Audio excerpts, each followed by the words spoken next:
Praise the Lord hallelujah. पुन्हा एकदा इशुदाय सागर चॅनलमध्ये सर्वांचं स्वागत असो. प्लीज प्रियजनांनो, इशुदाय सागर चॅनल सर्वांनी लाईक आणि सबस्क्राईब करा, की जेणेकरून जास्तीत जास्त लोकांना हा व्हिडिओ दाखवतील, जास्तीत जास्त देवाचा गौरव केला जाईल. प्रियजनांनो, आजच्या उपवासाच्या पवित्र सप्ताहामध्ये कालच आपण जावळेचा रविवार केला. कारण की जावळेच्या रविवारामध्ये 2000 वर्षापूर्वी प्रभू येशू यरूशलेमात आले होते. आणि जे 2000 वर्षापूर्वी प्रभू यरूशलेमात आले होते, ते आज प्रभू येशू तुमच्या घरात, तुमच्या जीवनात यायला मागतात. कारण की ही घटना अगोदरच लिहून ठेवली होती, अगोदरच सांगितली होती प्रियजनांनो. कारण की सियोनेचा राजा हा कशावर बसून येईल? गाढवाच्या शिंगावर बसून येईल. कारण की जे पूर्ण संदिष्टावर पूर्वी जे सांगितले ती गोष्ट पूर्ण होईल. कारण की येशू जवळ तुमच्या आयुष्यात येतो, जसं सियोनमध्ये येशू आल्यानंतर त्यांनी सगळ्यात प्रथम येशूने मंदिर साफ केलं. म्हणजे त्या ठिकाणी जे मंदिर होतं तिथं प्रार्थनेचं मंदिर होणार होतं. पण त्या लोकांनी काय केलं होतं? लुटाराची गोळा केली होती. कुणी कबूतर विकत होतं, कुणी बकऱ्या विकत होतं, काय करत होतं. येशूने सगळ्यांना बाहेर काढलं, तिथं प्रार्थना केली आणि त्या लोकांना दुःखातून आनंदात बदललं. त्यांचं दुःख आनंदात बदललं, त्यांचं दुःख दूर केलं आणि त्यांना देवाची सुवार्ता सांगितली. आणि ती सुवार्ता आज तुम्ही देखील केली पाहिजे, मी देखील केली पाहिजे. कारण की सुवार्ता ही एक जाण्याची नाही, प्रभू येशूचं मेन मकसद आहे सुवार्ता सांगणं.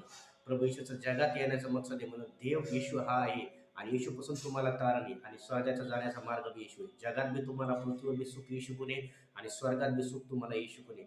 हे मेन मकसद आहे. कारण की सेवकाई जी आहे येशूची, ती दोन पद्धतीची होती. येशू एक लंगडे बी चालवत होता, मेलेले उठत होता, भूतग्रस्त बरे करत होता आणि येशू सुवार्ता बी सांगत होता. सुवार्ता ही तुम्हाला स्वर्गाच्या राज्यात घेऊन जाते आणि हिलिंगच्या गाई जे येशूने कार्य केलं त्याद्वारे तुम्ही जगिक सुख, आनंद भेटतो. तुम्ही कर्जातून मोकळे होता, तुमच्या प्रार्थना ऐकल्या जातात, तुम्हाला रोगातून मोकळे होता, हे तुम्हाला जगिक सुख भेटतं. म्हणजे येशूमध्ये तुम्हाला दोन ठिकाणचं सुख आहे. तर मी तुम्हाला जकरिया याचा 9वा अध्याय आणि त्यातलं 9वं वचन वाचतो.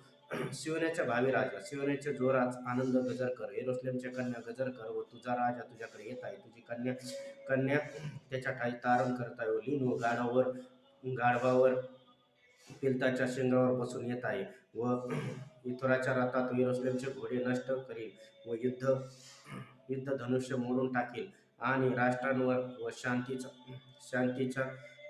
शांतीचा गोष्टी बोलेल आणि आधिपत्य आधिपत्य प्रत्येक समुद्रावर व फरक नद्यापासून तर पृथ्वीपर्यंत दिगंबरपर्यंत चालेल. कारण की सियोनाचा राजाचं याचं राज्य म्हणजे प्रभू येशूचं राज्य हे अनंत कालपर्यंत आहे. आज प्रभू येशूने पण तरी मी त्यांचं राज्य स्वर्गात बी पृथ्वीचं आहे. म्हणून देवाचं राज्य कधी नष्ट होत नाही. मी तुमच्यासाठी प्रार्थना करतो. पवित्र देव ईश्वराच्या जेवढे ऑनलाईन लेकरं बघत आहे प्रत्येकाला स्पर्श कर. येशू तुला बसलेल्या प्रत्येक फटक्याच्या ओळाचा वश करतो. गरिबीचे श्राप तोडतो.